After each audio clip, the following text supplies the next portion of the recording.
Kami siap untuk menerima firman-Mu ya Bapa yang kami kenal di dalam Yesus Kristus.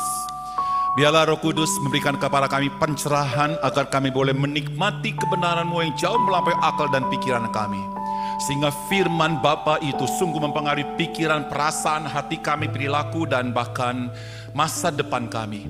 Kami boleh menjadi semakin dewasa di dalam Kristus. Dan kami percaya Tuhan, ketika kami menjadi serupa dengan Kristus, dimanapun kami berada, kami pasti menjadi berkat. Kami menjadi berkat buat keluarga, kami menjadi berkat buat gereja, kami menjadi berkat buat tempat di mana kami beraktivitas secara sosial, kami menjadi berkat buat bangsa, pemerintahan negara Indonesia, dan bahkan kami menjadi berkat buat alam semesta yang Kau ciptakan ini. Kami haus dan lapar akan kebenaran-Mu. Berbicaralah kepada kami, karena kami siap mendengarkan firman-Mu. Di dalam nama Yesus Tuhan dan Juru Selamat kami berdoa. Katakan yang percaya, amin. Sebelum duduk katakan sama kiri kanan, kalian akan diberkati oleh Tuhan.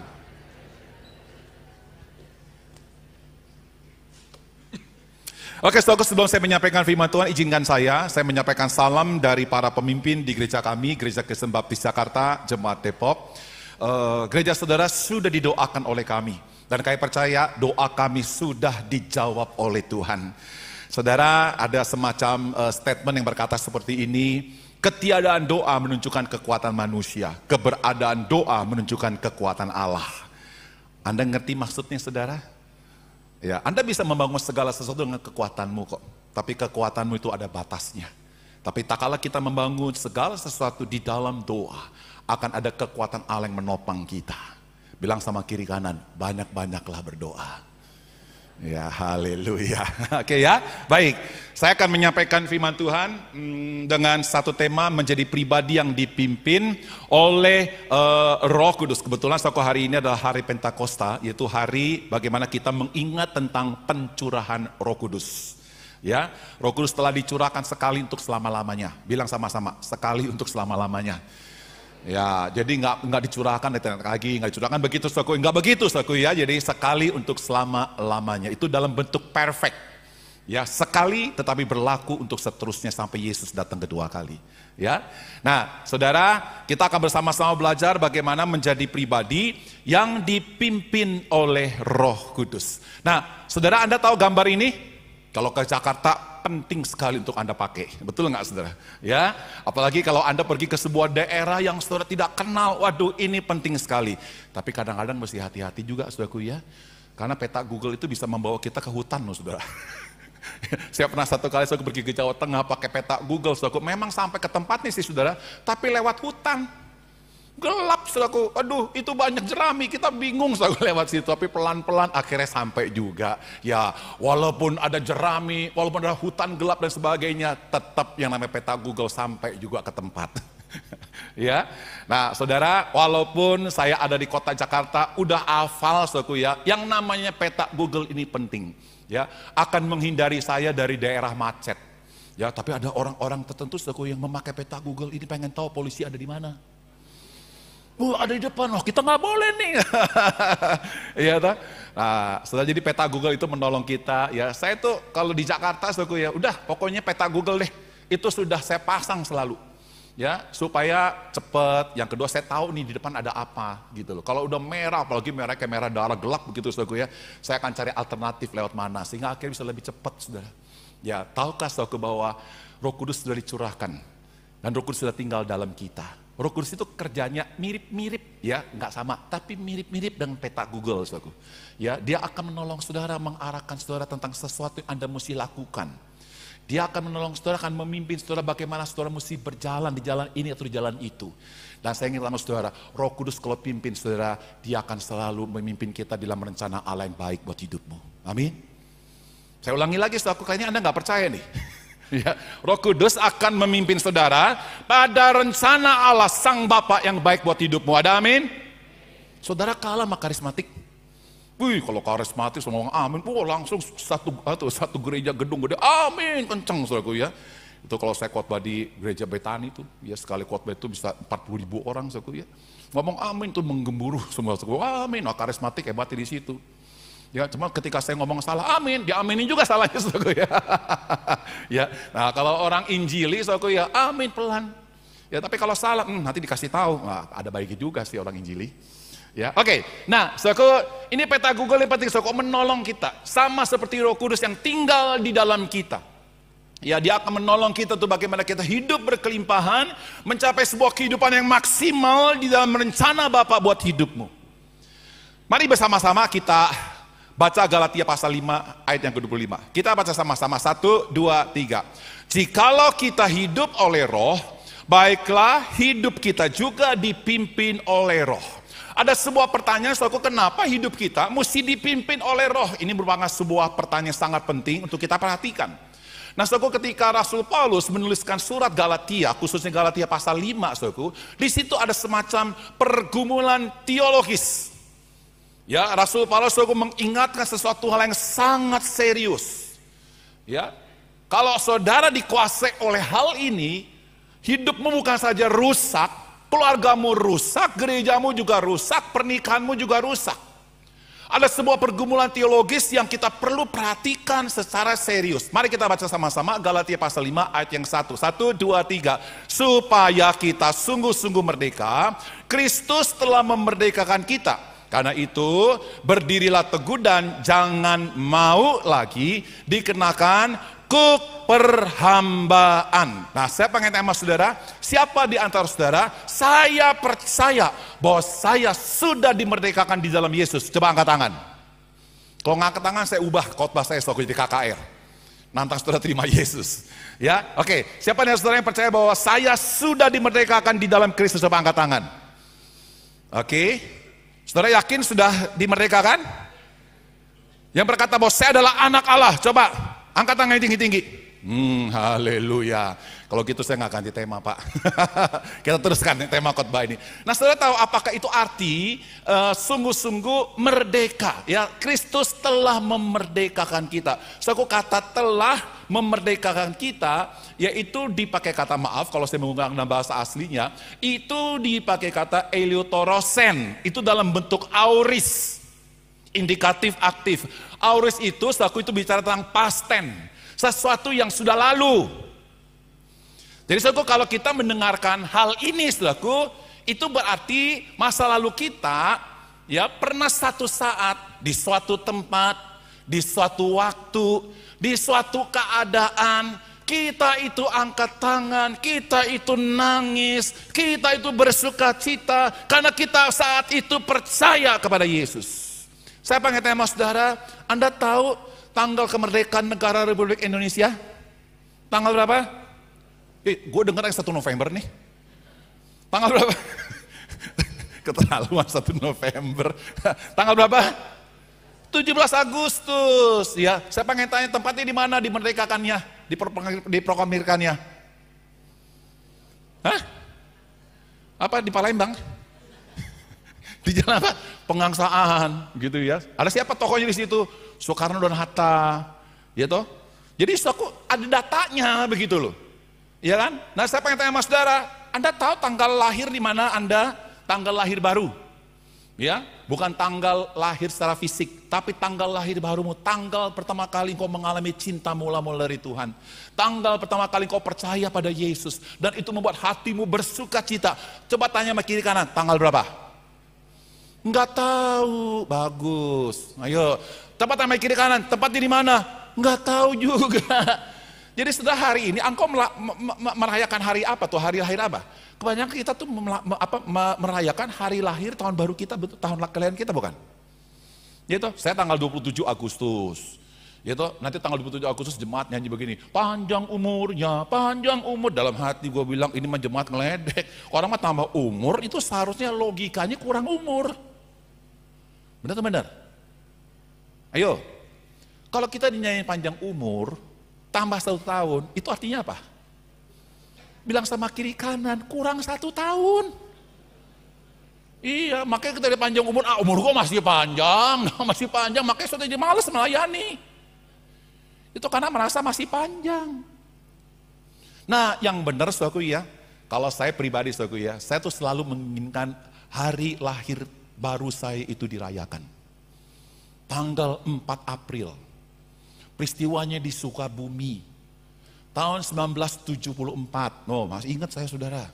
Pendetanya Jos Ong Sanusi, dosen di Singapura SBC. khotbah. Saya waktu itu ditantang terima Yesus. Saya angkat tangan, saya maju, saya nangis. Sejak saat itu saya baca kitab suci itu begitu intim. Di kamar saya matiin lampu, pakai lilin. Romantis banget sama Tuhan. Baca kitab suci, di tengah-tengah remeng-remeng tuh. Habis itu doa, nangis tuh. Itulah. Ayo tanya sama kiri kanan, tahu nggak tanggal lahir barumu? Nggak tahu, kasihan deh. Nah, kalau Anda nggak tahu sudah, ya, yang namanya sertifikat baptisan itu jadi tanggal lahir barumu. Ya, nah jadi saudara nanti lihat, baptisannya tanggal berapa nih? Udah rayakan sama-sama, kan lebih hemat. Iya toh, itu adalah tanggal lahir baru. Udah kalau tanggal lahir baru panjang umurnya, panjang, itu jujur. Bener, Anda gak bakal kurang. Karena Anda sudah memperoleh hidup yang kekal. Nah, saudara kalau kita membaca dalam ayat ini, saudara perhatikan baik-baik. Setelah kita lahir baru, setelah kita itu dimerdekakan oleh Kristus, melalui penebusannya oleh darahnya, kita akhirnya bebas dari sebuah perbudakan. Nggak titik, ada karena itu. Nah karena itu saudara ini merupakan sebuah peringatan yang sangat serius yang perlu kita perhatikan. Ya, saudara kata karena itu. Ya, saudara ini dalam ini saudara ya, karena itu berdirilah. Ini saya akan bacakan dalam bahasa asli, maaf saudara ya. Dipakai kata stekete, itu dalam bentuk present, imperatif, aktif. Setelah kita dimerdekakan pada masa lalu auris, ya, tetapi kita berdiri teguh, itu dalam bentuk present. Dalam bentuk present itu artinya apa, saudaraku? Itu setiap waktu, setiap jam, setiap detik kita mesti berdiri teguh. Saya kata berdiri teguh itu adalah merupakan sebuah istilah yang sangat unik dan khas dari tulisan Rasul Paulus. Ketika Rasul Paulus di dalam surat 1 Korintus pasal ke-15 membahas tentang kebangkitan Kristus dari antara orang mati. Kemudian di dalam ayat yang terakhir dari pasal 15, Rasul Paulus bilang begini, berdirilah teguh dan layanilah Tuhan. Jadi berdiri teguh di situ berbicara tentang jangan goyah. Hidupmu, pelayananmu, kesaksianmu tidak ditentukan oleh perasaanmu, tidak ditentukan oleh situasi kehidupanmu, tapi ditentukan oleh kebenaran, ditentukan oleh Kristus yang telah menebus kamu, ditentukan oleh Kristus yang sudah bangkit dari antara orang mati. Jadi iman kita mesti ditanamkan di situ, berdiri teguh. Dan kenapa ini dalam sebuah bentuk perintah? Setiap waktu untuk kita sadari, setiap waktu untuk kita peka akan hal ini. Karena kalau kita membaca dalam ayat ini, dan jangan mau lagi dikenakan kuk perhambaan. Jadi saudaraku, ada kemungkinan orang Kristen yang sudah dimerdekakan di dalam Kristus, kita akhirnya jatuh lagi di dalam sebuah perbudakan. Nah, perbudakan di sini itu bukan berarti hidup kekal kita hilang, tapi sebuah kehidupan yang sangat menyedihkan. Nah, saudaraku, kalau saya cepat saja ringkas, ya memang ini terjadi lompatan berpikir, tapi nggak apa-apa saudaraku ya. Saudaraku, jemaat Galatia ini, khusus dalam pasal 5, menjelaskan ada dua perbudakan yang bisa merusak kehidupan anak-anak Tuhan. Yang pertama itu saudaraku disebut dengan Injil legalistik. Injil legalistik saudaraku adalah Injil yang memberlakukan hukum Taurat tetap berlaku setelah Anda percaya pada Yesus. Jadi saudaraku, Injil legalistik itu mempunyai rumus seperti ini. Percaya kepada Yesus 50%. 50% perbuatan baikmu. 50% itu bagian Yesus. 50% itu usahamu di dalam kamu mentaati hukum Taurat. Jadi kalau kamu belum disunat, maka sunatlah supaya lengkaplah keselamatanmu. Jadi saudaraku, itu adalah Injil legalistik. Injil legalistik yang mengharuskan setiap orang yang ada di dalam Kristus mentaati seluruh hukum Taurat. Waduh, ini saudaraku sangat mengerikan sekali. Nanti saya akan jelaskan kenapa di belakang, saudaraku ya. Nah, saudaraku, selain Injil legalistik, saudaraku, nah ada ekstrim seberangnya, namanya Injil antinomian atau Injil liberal. Antinomian itu dari kata anti dan nomos. Nomos itu artinya hukum. Jadi saudaraku, ini orang yang anti hukum. Jadi suku orang ini biasanya adalah orang yang tadinya ada di dalam Injil legalistik, ya mungkin karena dia nggak tahan, nggak sanggup, nggak bisa, saudaraku, maka dia lari ke Injil apa tuh? Ke Injil antinomian.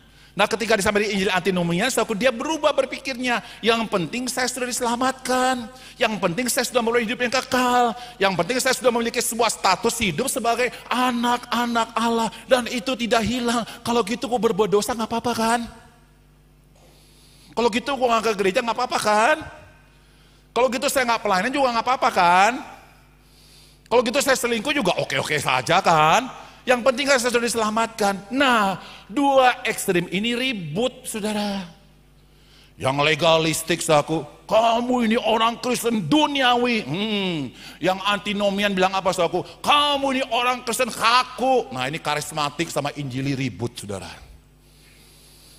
Dia tuh jadi saling serang.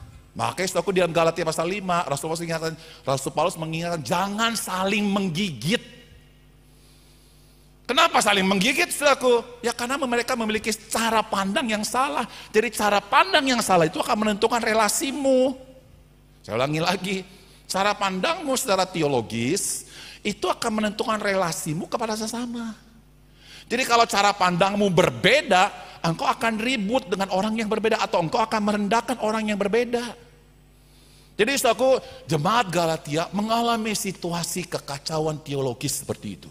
Dan Rasul Paulus tahu, saudara. Dan itulah sebabnya ketika Rasul Paulus mengatakan, kamu sudah diperdekakan, berdirilah teguh dan jangan kamu mau diperbudak. Diperbudak itu arti dipimpin oleh dua Injil ini, saudara. Dan kemudian loncat, saudara, masuklah Paulus bilang begini, kamu telah hidup oleh Roh dan hendaklah hidupmu dipimpin oleh Roh. Jadi saudara, kehidupan kita sebagai orang Kristen, ya, kita tidak dipimpin oleh legalistik maupun antinomian. Nah, saudaraku, sekarang kita akan lihat, ya, apa arti hidup oleh Roh. Nah, kata hidup oleh Roh di sini menarik, saudaraku, ya. Itu sekali lagi dipakai dalam bentuk present setiap waktu. Itu artinya Roh Kudus itu hadir selalu dalam hidupmu. Jadi tidak seperti kayak perjanjian lama, ya, dalam kasus Samson, ya, Roh Kudus bisa masuk, jadi kuat, jadi sakti, saudaraku, tiba-tiba bisa keluar, jadi lemah banget, saudaraku. Ya, saudaraku, dalam perjanjian baru, saudaraku, Roh Kudus tak kalah dicurahkan, saudaraku, Roh Kudus itu akan tetap tinggal. Sama-sama katakan apa? Tetap tinggal di dalam kita. Jadi saudaraku, hidup oleh Roh itu arti, saudaraku, Roh Kudus itu selalu mendampingi kita.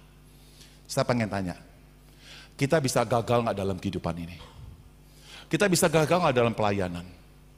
Kita bisa gagal nggak di dalam kejatuhan kita di dalam dosa? Kita bisa gagal, tapi Anda tahukah apa artinya hidup oleh Roh? Dan Roh itu tiap hari, setiap waktu ada mendampingi kita yang gagal. Artinya begini, kita bisa gagal di dalam kejatuhan kita, tapi Roh Kudus tidak pernah gagal untuk membangkitkan kita kembali. Paham? Ini kalimat Injil yang maha penting. Kalau di dalam kalimat legalistik, kita gagal, aduh, celaka saya ini. Kalau yang antinomian gagal, ya nggak apa-apa. Tapi kalau dalam Injil, Kristus yang dipimpin oleh Roh Kudus, ketika kamu gagal, kita bisa gagal, tapi Roh Kudus tidak pernah gagal untuk membangkitkanmu. Roh Kudus tidak pernah gagal untuk menyadarkanmu. Roh Kudus tidak pernah gagal untuk mengingatkan kamu. Jadi saudaraku, hidup oleh Roh itu berbicara tentang identitas Kristiani. Bahwa identitas kita itu begitu sangat mulia. Kenapa mulia? Karena Roh Kudus itu bersama dengan kita. Di dalam Roh Kudus, saudaraku, kita sudah pindah dari dalam maut ke dalam hidup. Ya memang, saudaraku, kalau kita baca Yohanes 5:24 itu konteksnya orang yang percaya kepada Dia yang telah mengutus Yesus, maka dia sudah pindah dari dalam maut ke dalam hidup, dari kegelapan kepada terang. Saudaraku, hidup di sini, saudaraku, Anda jangan bayangkan begini loh. Nanti kalau saya masuk surga, nanti, lah enggak, saudaraku, enggak. Hidup di situ berbicara tentang sekarang, relasimu terus sudah dipulihkan. Ketika Roh Kudus tinggal di dalam kamu, kita bisa jatuh di dalam dosa, tapi Dia menghidupkan kembali supaya kita bisa bangkit, supaya kita bisa kembali memilih untuk mengikuti Tuhan. Itulah pekerjaan Roh Kudus yang tinggal dalam kita. Dia terus-menerus menghidupkan kita, sehingga kegagalan, kejatuhan kita itu tidak membuat kita akhirnya menjadi orang yang putus asa. Tidak. Dia terus membantu kita ketika kita jatuh, Dia bangkitkan lagi, Dia bangkit lagi. Ketika kamu jatuh tidak sampai tergeletak, karena tangan Tuhan menopang hidupmu. Jadi begini, kalau ada di antara saudara hari ini kau berkata, ini adalah kebaktian terakhir dalam hidupku. Karena aku udah gak layak mengikuti Tuhan. Karena aku gak layak ketemu sama Tuhan. Karena aku gak layak untuk beribadah kepada Tuhan. Dengarkan saya baik-baik. Kamu mungkin bisa gagal segagal dalam hidupmu. Tapi Roh Kudus tidak akan pernah segagal-gagalnya untuk membangkitkan kamu. Ini kabar sukacita, saudara. Amin. Ya, jadi saudara ya, kalau engkau gagal, jangan merasa nyaman dengan kegagalan, karena Roh Kudus akan membuat kau gelisah. Tapi ketika engkau gagal, jangan putus asa, karena Roh Kudus akan membangkitkanmu. Ada amin, saudara? Nah, saudara, identitas Kristiani itu begitu mulia, begitu berharga, karena suatu tubuh kita ini, ya, dihidupkan oleh Roh, itu artinya Roh Kudus itu tinggal bersama dengan kita, di dalam kita, mendampingi kita itu setiap waktu. Saya tidak sebutkan sebuah rumah di Jakarta. Wah, itu dibilangan perumahannya sangat mewah. Tapi kalau orang lewat ke jalan itu, lihat rumah itu, bencinya minta ampun, kesel. Ya, sampai kadang-kadang ada yang meludah. Nah, rumah ini adalah rumahnya koruptor. Dia tuh nipu uang rakyat. Korupsi di mana-mana.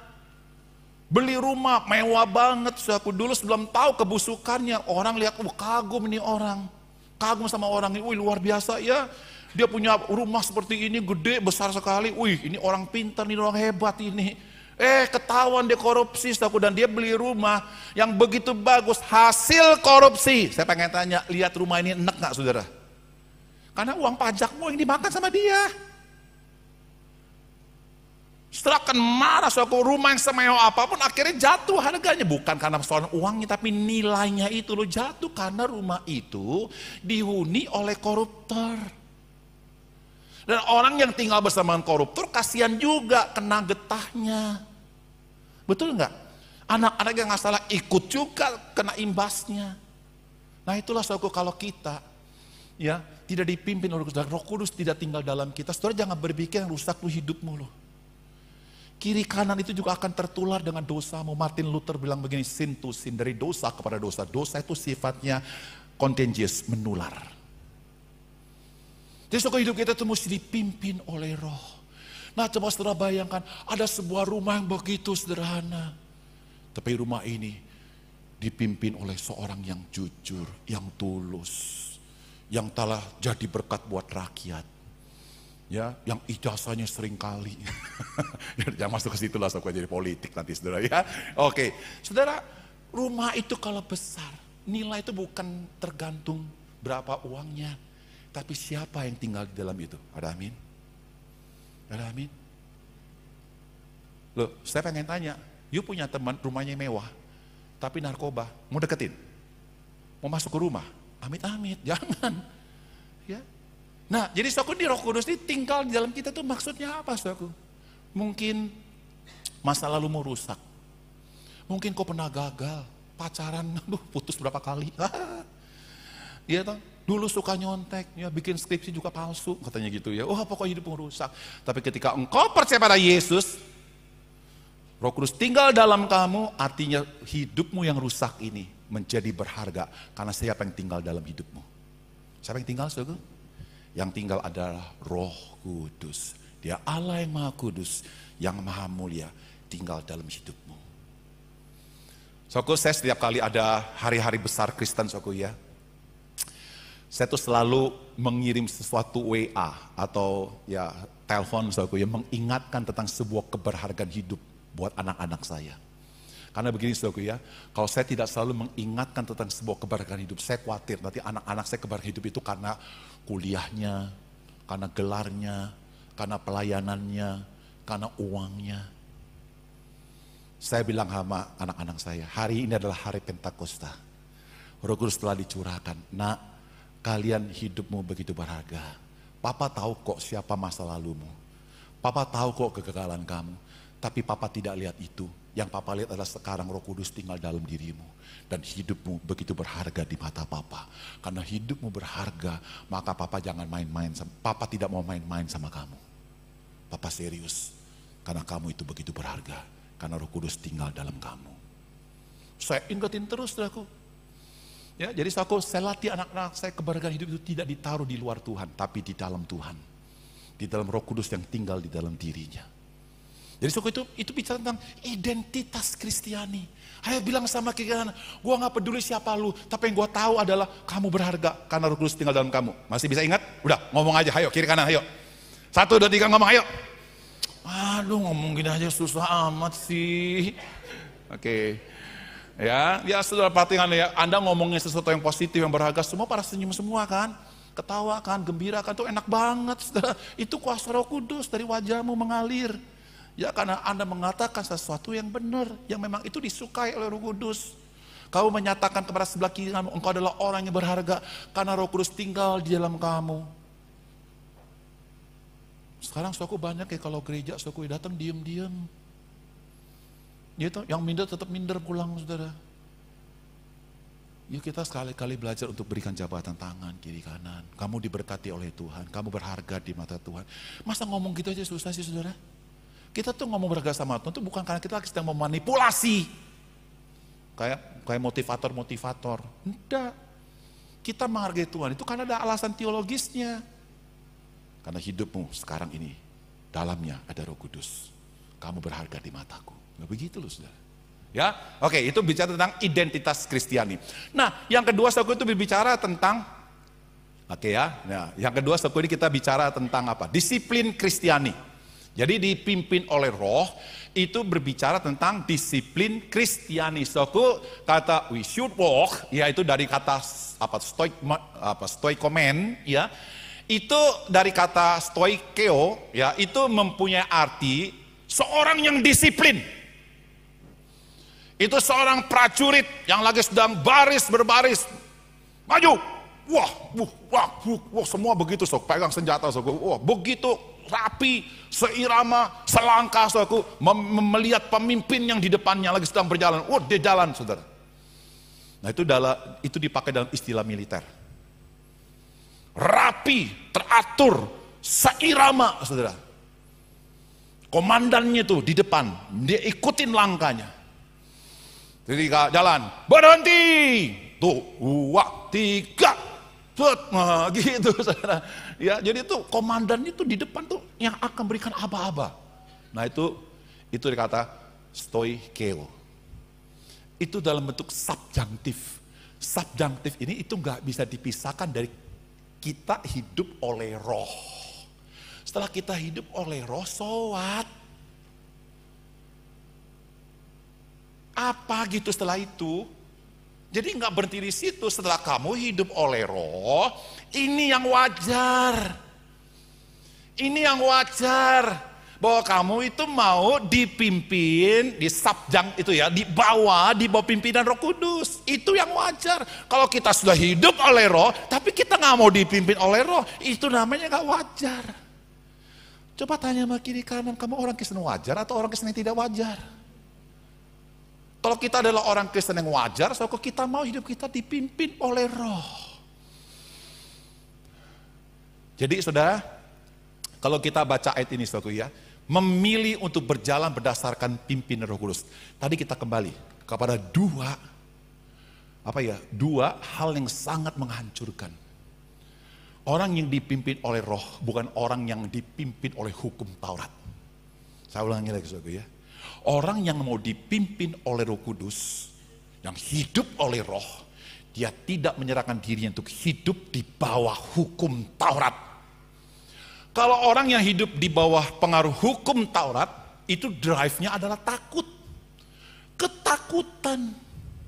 Nah, gereja-gereja yang seringkali saudaraku nggak memahami akan hal ini, kadang-kadang bisa kepleset. Di dalam Injil legalistik, drive-nya adalah takut. Contoh, perpuluhan misalnya. Ya, kamu gak kasih perpuluhan ya. Ingat firman Tuhan berkata, bawalah persembahan-persembahanmu ke dalam rumah perbendaharaan, supaya ada persediaan makanan di rumahku. Dan ingatlah bahwa Tuhan akan membukakan tingkap-tingkap langit dan mencurahkan berkat kepadamu sampai berkelimpahan. Kalau kamu tidak memberikan, ada ayat selanjutnya, belalang pelahap akan makan kesehatanmu, akan makan perusahaanmu, akan makan masa depan hidupmu. Jadi saudaraku, kita itu hidup melayani Tuhan, memberikan perpuluhan karena berkat dan kutuk. Halo? Ayo, siapa di sini yang lagi sedang mau duduk datang ke gereja, datang karena engkau takut kalau gua nggak ke gereja, aduh gua nanti sial di kantor. Ayo, siapa yang datang ke sini saudara, ketika engkau melayani supaya saya diberkati oleh Tuhan. Lu, kita nggak boleh begitu saudaraku. Kita sudah diberkati oleh Tuhan, maka kita melayani. Bukan karena kita melayani baru kita minta diberkati. Kita sudah diberkati dengan berkat yang sempurna, itu Yesus telah mati bagi kita, setelah memerdekakan bagi kita. Dengan berkat yang terbaik saudaraku. Apalagi sih yang tidak bisa berikan buat kita saudara. Jadi saudaraku, kalau Injil legalistik itu saudaraku, Anda datang ke gereja, engkau melayani, apapun yang kau lakukan, bernafaskan Kristiani, tapi drive-nya itu adalah takut. Atau drive-nya itu adalah supaya saya diberkati, itu adalah Injil legalistik. Jadi kalau ada dengan saudara masih ngomong begini, nak, kamu ke gereja ya, supaya papa diberkati. Nah, hati-hati saudara. Hati-hati, nanti kalau nggak diberkati gimana saudara? Anda jadi kecewa sama Tuhan. Betul kan saudara? Nah, ini Injil legalistik. Jadi drive-nya itu dipimpin oleh hukum Taurat. Drive-nya itu takut. Nah, kalau antinomian beda lagi. Drive-nya bukan takut tapi seneng. Seneng dengan kedagingan. Jadi Galatia pasal 5 ini aku mencatat dua hal yang sangat penting. Hukum Taurat dan kedagingan. Jadi orang yang antinomian, ya nggak apa-apa dia hidup di dalam kedagingan. Yang penting saya sudah diselamatkan. Jadi seneng. Nah, saudaraku, ini dua yang harus kita hindari. Kita tuh dipimpin oleh Roh. Artinya saudaraku, kita tidak jatuh pada dua ekstrem ini. Kita dipimpin oleh Roh untuk mentaati hukum Kristus. Sama-sama katakan 1, 2, 3 untuk mengikuti hukum Kristus. Tadi ada ayat mas bagus tuh. Ya, bertolong-tolonglah kamu di dalam hukum Kristus. Di dalam hukum Kristus, jadi bukan hukum Taurat dan bukan hukum kedagingan, hukum Kristus. Jadi begini, saudara, apapun yang kau kerjakan, selalu kau berpikir begini. Kalau saya lakukan ini, kurang lebih Kristus itu memikirkan apa ya? Kalau saya melayani, kurang lebih Kristus memikirkan apa ya untuk pelayanan saya? Biarkan Roh Kudus itu akan menolong kita.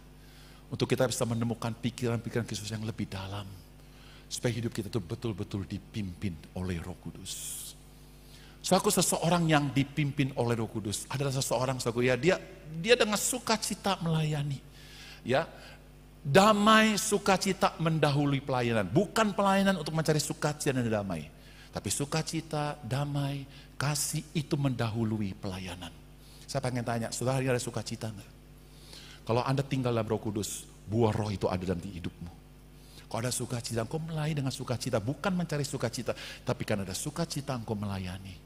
Kau mungkin bilang begini, aduh Pak Hengki, saya nggak bisa melayani, saya bukan lulusan sekolah teologi, dan saya juga baru orang Kristen. Begini, gampang sekali. Anda bisa salaman nggak? Bisa salaman nggak? Coba bisa ngomong gini nggak? Tuhan berkati kamu, bisa nggak? Coba ngomong sama kiri kanan, Tuhan berkati kamu. Oke. Ini sederhana ya. Mau lebih dalam lagi? Mau dengar pimpinan Roh Kudus? Ya, coba Anda sekarang tutup mata. 1 menit aja, tutup mata.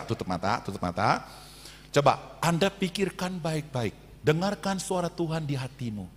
Kamu ingin menyampaikan kata berkat apa kepada salah satu atau salah dua orang yang ada di samping saudara? Coba pikirkan baik-baik. Roh Kudus lagi sedang menaruh apa di pikiranmu? Oke. Baik, puji Tuhan. Udah ya? Oke, coba buka mata. Saya lihat beda loh saudara. Iya. Anda tadi sambil mikirkan Roh Kudus, ya, mikirkan, aduh saya mesti menyampaikan berkat, ya. Itu wajah Anda lain loh. Benar. Nggak percaya, Pak, di depan Pak, lihat Pak. Itu semua tuh, aduh ada auranya. So, saya aura lagi ya. Ada semacam pancaran wajah yang begitu luar biasa, kecuali ngantuk. So, saya nggak tahu, ngantuk beda. Tapi yang mikirin kata berkat, beda, mulai senyum. Iya, ya. Oke, udah ketemu ya? Udah ya? Ayo, coba sekarang sampaikan kata berkat itu. Saya tidak mau begini ya, Tuhan berkati kamu, itu kata pendeta. Yang saya pengen adalah kata-kata kamu secara ansih, ya, menjadi ciri khasmu yang bagaimana Tuhan taruh di dalam pikiranmu. Apa yang kau ingin katakan kepada kiri kananmu. Ayo coba, ayo sekarang 1, 2, 3 lakukan. Iya, tuh kan. Iya, oke. Ada amin? Oke, yang dikatakan sesuatu diberkati nggak saudara? Diberkati. Ya, puji Tuhan. Nah, saudaraku, ini harus menjadi semacam gaya hidup buat kita. Ya. Oke. Jadi bukan hanya status, melainkan gaya hidup. Menjadi berkat buat sesama, bukan untuk supaya diberkati, tapi menjadi berkat, mendatangkan sukacita, memberikan pengampunan, ya, memenangkan jiwa-jiwa, itu harus menjadi gaya hidup. Jadi bukan sekedar status sebagai anak Tuhan, tapi engkau bergaya hiduplah setiap waktu yang dipimpin oleh Roh Kudus, sehingga nama Tuhan selalu dipermuliakan. Saya ingin tutup khotbah saya dengan kalimat ini. Yuk kita baca sama-sama. 1, 2, 3.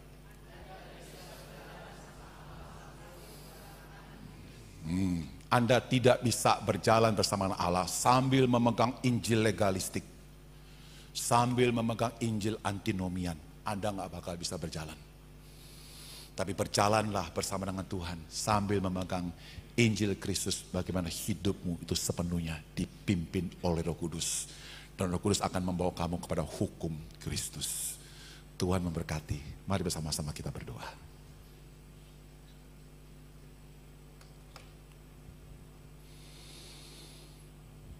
Terima kasih Tuhan untuk firman-Mu yang kami boleh dengar pada siang hari ini.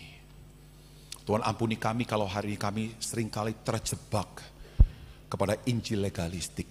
Kami melayani, kami ke gereja, kami memberikan persembahan, itu karena didorong oleh rasa takut kehilangan berkat atau rasa takut dikutuk. Tuhan, ampuni kami. Hari kami ingin katakan kepadamu, ya Tuhan, kami ingin memberi, kami ingin melayani, karena di dalam diri kami sudah ada buah roh, ada damai, ada sukacita, ada kasih. Kami ingin memberi berdasarkan sifat dari buah roh yang tinggal di dalam kami. Dan tak kalah kami tinggal di dalam Kristus, kami percaya Tuhan, kami yang sudah diselamatkan, itu adalah akar. Perbuatan baik adalah buah-buah dari hidup kami. Dan kami tidak akan mempergunakan waktu dan hidup kami untuk mendukakan hati-Mu. Tapi kami menggunakan seluruh hidup kami untuk menyenangkan hati-Mu. Terima kasih Tuhan, inilah doa kami yang kami panjatkan di dalam nama Yesus. Katakan yang percaya, amin.